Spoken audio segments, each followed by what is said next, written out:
Hi, and welcome to D-Side Limited.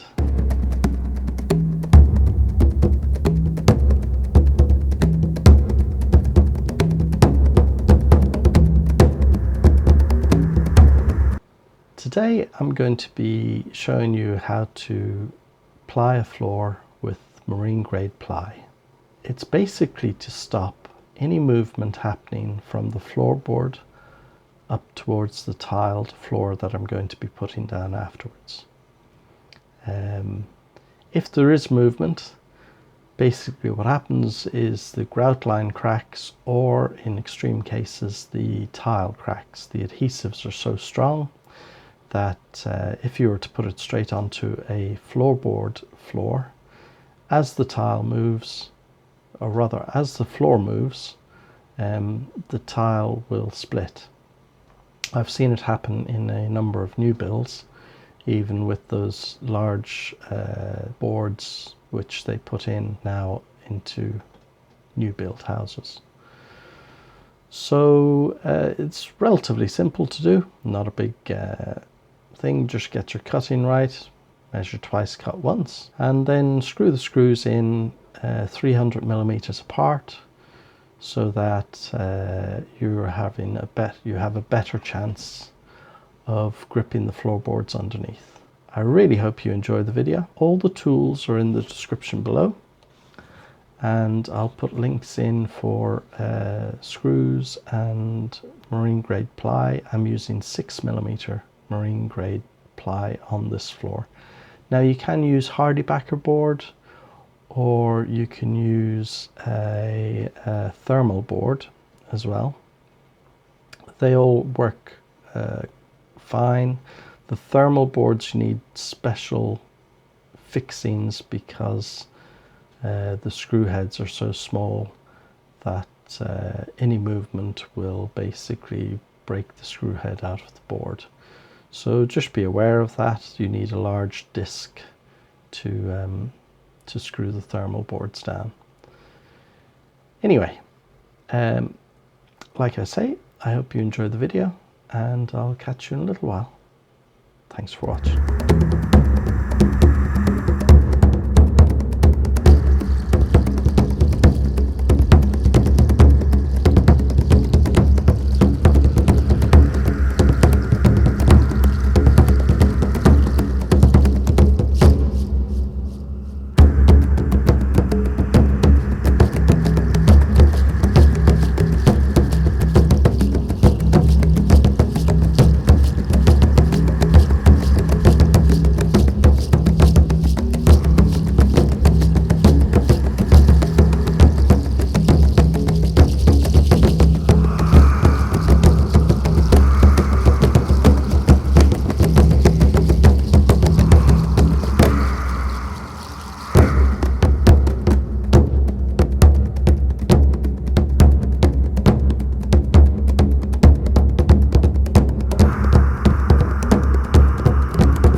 Thank you.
So that was the video. I really hope you got some use out of it, and you know, if this is the first time on the channel, then hit the subscribe button, throw me a like, a comment, ring the bell, do all that good stuff, and I shall catch you on the next one. Thanks for watching.